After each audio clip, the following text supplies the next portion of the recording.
அனைவருக்கும் வணக்கம். நான் உங்கள் 5ஆம் தலைமுறை ஜோதிடர் ராம்குமார் ராஜேந்திரன்.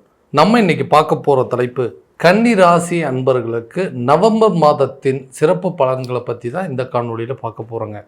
ஆண்டுகோள்கள் என்று சொல்லக்கூடிய சனி பகவான் உங்களுடைய ராசிக்கு 7ஆம் இடமான மீன ராசியிலும் 6ஆம் இடத்தில் ராகு பகவானும் 12ஆம் இடத்தில் கேது பகவானும் சஞ்சாரம் செஞ்சிட்ருக்காரு. இந்த குரு பகவான் அக்டோபர் மாதம் 18ஆம் தேதி அதிசார பயிற்சியின் மூலமாக 11ஆம் வீடான சந்திர பகவானுடைய வீட்டுக்கு, அதாவது கடக ராசியுடைய வீட்டிற்கு பயிற்சி அடைஞ்சிருக்காருங்க. ஸோ இது ஆண்டுகோள்கள். இதுவே மாதக்கோள்கள் என்று சொல்லக்கூடிய புதன் பகவான் உங்களுடைய ராசிக்கு 2ஆம் வீடான துலாம் ராசியிலும் செவ்வாய் பகவான் விருச்சக ராசியிலும் சஞ்சாரம் செஞ்சிட்ருக்காங்க. இந்த 3ஆம் தேதி அதாவது சுக்கிர பகவான் உங்களுடைய ராசியிலிருந்து துலாம் ராசிக்கு 3ஆம் தேதி அதாவது நவம்பர் 3ஆம் தேதி பயிற்சி அடைகிறாருங்க. 17ஆம் தேதி துலாம் ராசியில் இருக்கக்கூடிய சூரிய பகவானும் விருச்சக ராசிக்கு பயிற்சி அடைய போகிறோம். ஸோ இந்த காலகட்டங்களில் இந்த நவம்பர் மாதத்தில் கன்னி ராசி என்பவர்களுக்கு தன்னுடைய வாழ்க்கையில் எந்த விதமான அற்புதங்கள் மற்றும் மேன்மைகளை கொடுக்க போகுது அப்படிங்கிறத இந்த காணொலியில் தெளிவாகவும் துல்லியமாகவும் பார்க்கலாங்க. நம்ம சேனலை ஃபஸ்ட் டைம் பார்க்குறவனா இருந்தால் சப்ஸ்கிரைப் பண்ணிக்கோங்க, பெல் பட்டனை கிளிக் பண்ணி ஆல் அப்படிங்கிற ஆப்ஷன் கொடுத்துக்கோங்க.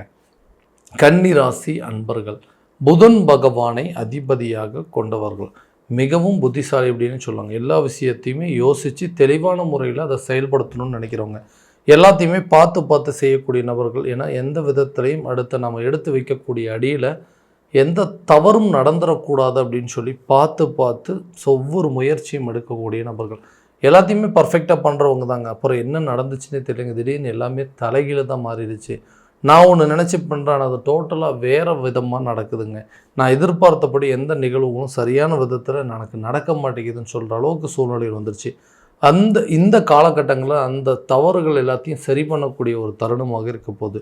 ஏன்னா இந்த குரு பகவான் உங்களுடைய ராசிக்கு 11ஆம் வீடான கடக ராசியில் சஞ்சாரம் செய்யும்போது அந்த குருவிற்கு உண்டான பார்வை அப்படிங்கிறது இருக்குங்க. அப்போ 3, 5 மற்றும் 7ஆம் வீட்டை பார்க்குறாரு. ஸோ இந்த 3ஆம் இடம் என்று சொல்லக்கூடிய தைரியஸ்தானம், 5ஆம் இடம் என்று சொல்லக்கூடிய பூர்வ புண்ணியஸ்தானம், புத்திரஸ்தானம், 7ஆம் இடம் என்று சொல்லக்கூடிய கலசரஸ்தானம், தொழில் ஸ்தானம் அப்படின்னு சொல்லலாம். ஸோ இந்த மாதிரி இடங்களை பார்க்கும்போது இந்த குரு பார்வை 3ஆம் இடத்துல வரும்போது தைரியத்தோடும் தன்னம்பிக்கையோடும் சில காரியங்களை செய்து முடிப்பீங்க.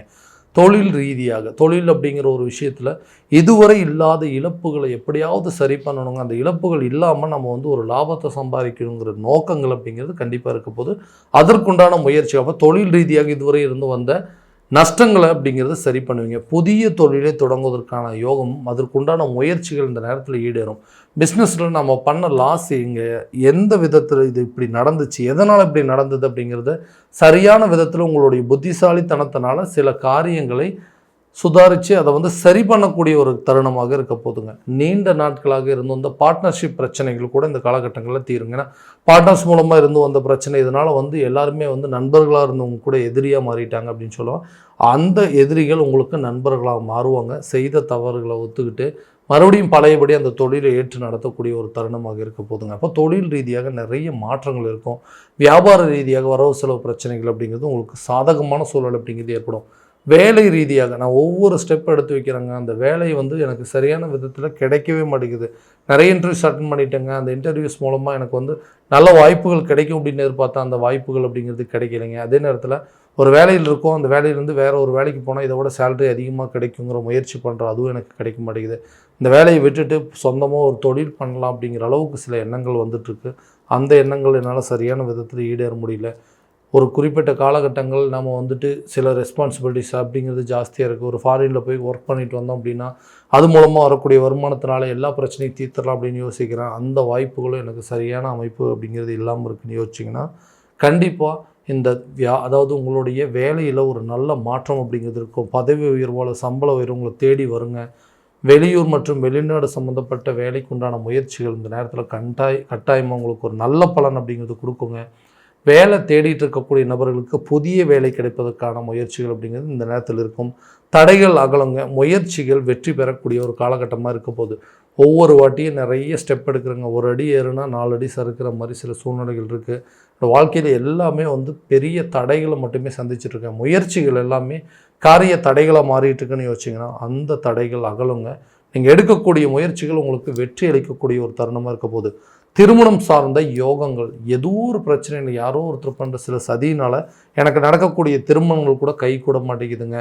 எல்லாம் நல்லா இருக்குது, எல்லாமே ஓகே, வந்து பொண்ணு கொடுக்குறேன்னு சொல்லிட்டாங்க, மாப்பிள்ளை கொடுக்குறேன் அப்படின்ட்டாங்க, எல்லாமே நல்ல விதத்தில் தான் போயிட்டுருக்கு. ஆனால் இங்கே யார் குறுக்க வராங்கன்னே தெரியலைங்க. ஏதோ ஒரு மூன்றாம் நபர்களுடைய தலையீடுகள், அவங்க நம்மளை பற்றி தேவையில்லாத சில அவதூறுகளை பரப்புறதுனால, தேவையில்லாத சில பிரச்சனைகள் பண்ணுறதுனால எனக்கு நடக்கக்கூடிய திருமணங்கள் கூட சரியான விதத்தில் நடக்க மாட்டேங்குது. ஒரு பெண் கொடுக்குறேன்னு சொல்கிறவங்க கூட ஏதோ ஒரு காரணத்தினால தட்டி கழிச்சு அவங்க வந்து வேண்டாம், இல்லைங்க இதை விட நாங்கள் பெட்டராக பார்க்குறோன்னு சொல்லி. ஸோ இப்போ இந்த திருமண தடைகள், இது வரைக்கும் திருமண ரீதியாக இருந்து வந்த தடைகள் அப்படிங்கிறதாகவும் இந்த 7ஆம் பார்வை குருவோட பார்வை இருக்கிறதுனால கட்டாயமாக நீண்ட நாட்களாக இருந்து வந்த திருமண தடைகள் அப்படிங்கிறது அகலும். கூடிய விரைவில் உங்கள் வீட்டில் சுபகாரியங்கள் நடப்பதற்கான வாய்ப்புகள் அப்படிங்கிறது கண்டிப்பாக இருக்க போதுங்க. கணவன் மனைவிக்கிடையே இருக்கக்கூடிய கருத்து வேறுபாடுகள் அப்படிங்கிறது தீரும். சண்டை சச்சரவுகள் அப்படிங்கிறது விலகுங்க. எதுக்காக சண்டை போட்டோம்னே தெரியலைங்க. தேவையில்லாத நபர்களுடைய தலையீடுகள் இருக்குது. குடும்பத்தில் ஒரு சில பிரச்சனைகளை நம்ம பேசி தீர்த்துக்குவோம். ஆனால் யாரோ ஒருத்தர் வந்து பேசுகிறேன் அப்படிங்கிற பேச்சில் எங்களுக்குள்ள பிரச்சனைகளை அதிகப்படுத்திட்டாங்க. இதனால் ஒருத்தருக்கு ஒருத்தர் சரியாக பேசி அந்த பிரச்சனையை தீர்க்க முடியாத சூழல் அப்படிங்கிறது இருக்குது. அந்த பாதிப்புகள் அப்படிங்கிறது குறையுங்க. மற்ற நபர்களுடைய தலையீடுகள் அப்படிங்கிறது விலகும். உங்களுக்குள்ளே இருக்கக்கூடிய பாதிப்புகளை நீங்களே பேசி தீர்த்து கொள்ளக்கூடிய ஒரு காலகட்டமாக இருக்க போது. பிரிந்த கணவன் மனைவி ஒன்று சேருவதற்கான காலகட்டமாக இருக்க போதுங்க.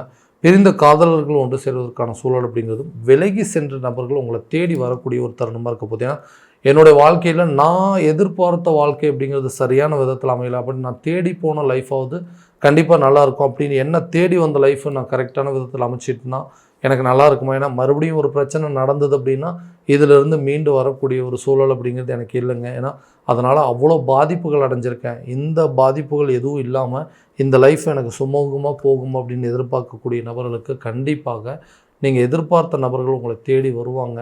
நீங்கள் எதிர்பார்த்து போன லைஃப் உங்களுக்கு நல்ல விதத்தில் அமையுங்க. ரொம்ப நாளாக குழந்த பாக்கியம் அப்படிங்கிறது இல்லாமல் இருக்குது. இந்த குழந்த பாக்கியம் இல்லாததுனால நான் சந்தித்த அவமானங்களும் இழப்புகளும் வேதனைகள் அப்படிங்கிறது ரொம்ப ஜாஸ்திங்க எல்லா சூழல்லையும். ஏன்னா ஒரு குழந்தை இருக்குது, இன்னொரு பையன், அதாவது பொன் குழந்தை இருக்குது, ஒரு ஆண் இருந்தால் நல்லாயிருக்குமே, ஆண் வாரிசு இருக்குது, பெண் குழந்தை இருந்தால் நல்லாயிருக்குமேன்னு சொல்லி எங்களுடைய எதிர்பார்ப்புகளை மீறி எங்களோட குடும்பத்தாரோடைய எதிர்பார்ப்புகளோட நான் பெண் எடுத்த பெண் கொடுத்த இடத்துல எதிர்பார்ப்புகள் அப்படிங்கிறது ரொம்ப ஜாஸ்தியாக இருக்குது. இதனால் நிறைய சூழல்கள், நிறைய ஒரு ஃபங்க்ஷனுக்கு போக முடியலைங்க, ஒரு நல்ல சுப நிகழ்வுகளுக்கு எதுவுமே வந்து அட்டன் பண்ண முடியாமல் இருக்குது. இந்த குழந்தை பாக்கியம் இல்லாதனால மன உளைச்சல்கள் அப்படிங்கிறதுக்கு, அந்த மன உளைச்சல் கூடிய விரைவில் தீருங்க. குருவுடைய பார்வை 5ஆம் வீட்டில் படும்பொழுது ரொம்ப நாளாக இருந்த அந்த புத்திர தடைகள் அப்படிங்கிறது அகலும். கூடிய விரைவில் குழந்தை பாக்கியம் அப்படிங்கிறது ஏற்படுங்க. பூர்வீக சொத்துக்கள் இருக்கக்கூடிய வில்லங்கங்கள் அப்படிங்கிறது கண்டிப்பாக தீருங்க. அந்த சொத்துக்கள் உங்கள் கைக்கு வந்து சேரும். அந்த சொத்துக்கள் மூலமாக இதுவரை இருந்த வந்து வம்பு வழக்கு பிரச்சனைகள், கோர்ட்டு கேஸு பிரச்சனை எல்லாமே கட்டாயமாக தீருங்க. எதிரிகளும் நண்பர்களாக மாறக்கூடிய ஒரு காலகட்டமாக இருக்க போது உங்களுடைய சொத்து உங்கள் கைக்கு வரும். இதனால் அந்த பழைய சொத்துக்களை விற்று புதிய சொத்துக்களை வாங்குவதற்கான சில யோகமும், பழைய வீட்டை விற்றுட்டு பூர்வீக வீட்டை விற்றுட்டு சொந்தமாக ஒரு வீடு வாங்கணும், புதிய வீடு கட்டணும் அப்படிங்கிற முயற்சிகள் எந்த நேரத்தில் ஈடேறுங்க. வண்டி வாகனம் வாங்குவதற்கான யோகங்களும், புதிய வண்டி வாகனங்கள் அப்படிங்கிறது பழசை விற்றுட்டு புதுசு வாங்குறது அல்லது புதிய வண்டி வாகனங்கள் வாங்குவதற்கான முயற்சிகள் இந்த நேரத்தில் நல்ல பலன் அப்படிங்கிறது கட்டாயமாக கொடுக்குங்க. ஆரோக்கிய ரீதியாக இருந்து வந்த பாதிப்புகள் அப்படிங்கிறது உங்களை விட்டு விலகும். இந்த ஆரோக்கிய குறைபாடுகள், ஒரு சர்ஜரி பண்ண அந்த பிரச்சனை தீருங்க, இந்த ட்ரீட்மெண்ட் எடுத்த அந்த பாதிப்புகள் குறையும் அப்படிங்கிற அளவுக்கு சில மருத்துவ ஆலோசனைகள் அப்படிங்கிறது உங்களுக்கு கிடைக்கும். அது மூலமாக உங்களுடைய ஆரோக்கியத்தில் இருக்கக்கூடிய பிரச்சனைகளை நீங்கள் தீர்த்துக்குவீங்க. நல்ல வளமான ஆரோக்கியம் பெறக்கூடிய ஒரு காலகட்டமாக இருக்க போது மருத்துவ ரீதியாக நீங்கள் எடுக்கக்கூடிய ஒவ்வொரு அடியும் நல்ல பங்களிப்பு அப்படிங்கிறது கொடுக்கும். மருத்துவ முயற்சிகள் உங்களுக்கு ஒரு ஆரோக்கிய முன்னேற்றத்தை கொடுக்கக்கூடிய ஒரு காலகட்டமாக இருக்க போதுங்க. கல்வி ரீதியாக இதுவரை இருந்து வந்த தடைகள் அப்படிங்கிறது விலகும். கல்வியில் இருந்து வந்த ஞாபக மறதிகள் அப்படிங்கிறது குறையுங்க. கல்வி சம்மந்தப்பட்ட விஷயத்தில் வெளியூர் செல்லக்கூடிய சில வாய்ப்புகள் இருக்குது, அல்லது வெளிநாடு சென்று படிப்பதற்கான சூழல் நீங்கள் நினச்ச துறையில் சாதித்து காட்டக்கூடிய ஒரு காலகட்டமாக இருக்க போது நீங்கள் செலக்ட் பண்ணணும், இந்த டிபார்ட்மெண்ட்டில் தான் போய் படிக்கணும், இந்த கோர்ஸ் தான் எடுக்கணும் அப்படின்னு எதிர்பார்த்துட்டு இருந்தீங்கன்னா அந்த கோர்ஸை சூஸ் பண்ணுறதுக்கான சில சூழல் அப்படிங்கிறது நிச்சயமாக இந்த தருணத்தில் ஏற்படுங்க. கடன் ரீதியாக இருந்த அந்த பாதிப்புகள் அப்படிங்கிறது உங்களை விட்டு விலகும். கடனால் இதுவரை நான் சந்தித்த அவமானங்கள் அப்படிங்கிறது ரொம்ப ஜாஸ்தினா, எல்லாத்துக்கும் ஒரு காலத்தில் உதவி செஞ்சது போய் இன்றைக்கி நான் ஒருத்தர்கிட்ட போய் உதவி கேட்கக்கூடிய சூழல் அப்படிங்கிறது வந்துருச்சு. ஏன்னா கால சூழ்நிலைகள் என்னை இந்த அளவுக்கு மாற்றிருச்சுங்க. எல்லோரும் வந்து போய் பணம் கேட்கும்போது உங்களுக்காக இந்த நிலைமை, நீங்கள் ஒரு காலத்தில் எப்படி இருந்தீங்க, ஒரு காலத்தில் எத்தனை உதவி செஞ்சீங்க அப்படின்னு சொல்கிறாங்கன்னா, இன்றைக்கி என்னுடைய சூழல் அந்த மாதிரி இருக்குது. இந்த பணம் ரீதியாக இருக்கக்கூடிய பாதிப்புகள், சுக்கிர பகவான் 2ஆம் இடத்துல இருக்கிறதுனால இந்த குடும்பஸ்தானத்தில், இந்த தனஸ்தானத்தில் இருக்கக்கூடிய பிரச்சனைகள் அப்படிங்கிறது உங்களுக்கு தீரப்போதுங்க.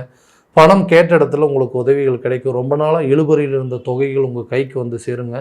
அதிர்ஷ்டகரமான ஒரு மாதமாக இருக்க போது. ஏன்னா பணம் பிரச்சனைகள் அப்படிங்கிறது தீரும். கடனை கட்டாயம் அடைப்பீங்க. அடுத்து உங்களுக்கு உதவி செய்யக்கூடிய ஒரு தருணமாக இருக்க போதுங்க. இது வரைக்கும் நம்ம பார்த்தது எல்லாமே கோட்சார ரீதியான பலன்கள் மட்டும்தாங்க. இந்த பலன்கள் அனைத்து உங்களுக்கு நடக்குமானா உங்களுடைய சுய ஜாதகத்தை முழுமையாக தெரிஞ்சுக்கிட்டு அதற்குண்டான அப்படி சில முயற்சி எடுத்திங்கன்னா கண்டிப்பாக எல்லா விதமான வெற்றிகள் அப்படிங்கிறது உங்களுக்கு நல்லபடியாக கிடைக்குங்க. உங்கள் ஜாதகத்தை எங்கிட்ட பார்க்கணும்னு விருப்பப்பட்டீங்கன்னா கீழே தெரியிற நபருக்கு காண்டாக்ட் பண்ணி அப்பாயின்மெண்ட் ஃபிக்ஸ் பண்ணிக்கோங்க.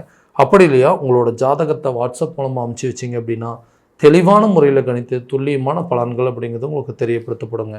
மீண்டும் அடுத்த காணொளியில் உங்களை சந்திக்கும் வரை உங்களிடமிருந்து விடைபெறுவது உங்கள் ராம்குமார் ராஜேந்திரன். நன்றி.